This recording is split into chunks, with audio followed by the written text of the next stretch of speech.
Hello বন্ধুরা, হাজির হয়ে গেলাম অনুরাগের চর সকল অগ্রিম পর্ব নিয়ে। অনুরাগের চর অগ্রিম পর্বগুলোতে আপনারা দেখতে পারবেন যে সূর্য এবার পুরোপুরিভাবে বুঝতে পারে সোনারূপাকে এবং কি দীপাকে তার কাছ থেকে সরিয়ে দিচ্ছে মিশকা। সূর্য এসব জানতে পেরে মনে মনে চিন্তা করে, মিশকা আমার সাথে এরকম করতে পারে, মিশকা কেন আমার সাথে এরকম করলো। আর এইদিকে মিশকার কবলে পড়ে সোনারূপাকে সাথে নিয়ে চলে যায় দীপা। আর সেখানে শুরু হয় দীপার নতুন জীবন। দীপা সোনারূপাকে নিয়ে ভালোভাবে দিন কাটাতে লাগে। হঠাৎ করে একদিন সূর্য সমস্ত কিছু জানতে পারে মিশকা তাকে ঠকিয়েছে।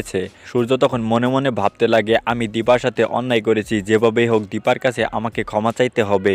এই বলে সূর্য দীপাকে ফিরিয়ে আনার চেষ্টা করে। সূর্য অনেক খোঁজাখুঁজি করার পর সোনারূপা এবং দীপাকে খুঁজে পায়। দীপাকে খুঁজে পেয়ে সূর্য তখন দীপাকে বলে, আমার অনেক ভুল হয়ে গেছে, আমি ইচ্ছাতে এগুলো করিনি, মিশকা আমাকে করিয়েছে, মিশকার কবলে পড়ে আমি এসব করেছি, আমাকে ক্ষমা করে দাও দীপা।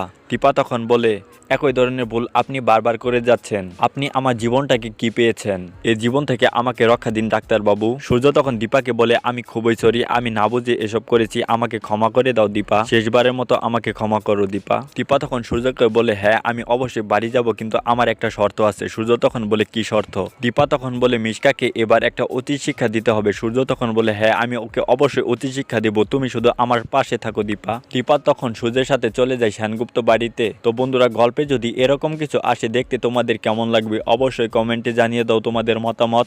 সেই সাথে অনুরাগের সকল অগ্রিম আপডেটগুলো সবার আগে পেতে আমাদের এই চ্যানেলটিকে অবশ্যই সাবস্ক্রাইব করে নাও। ধন্যবাদ।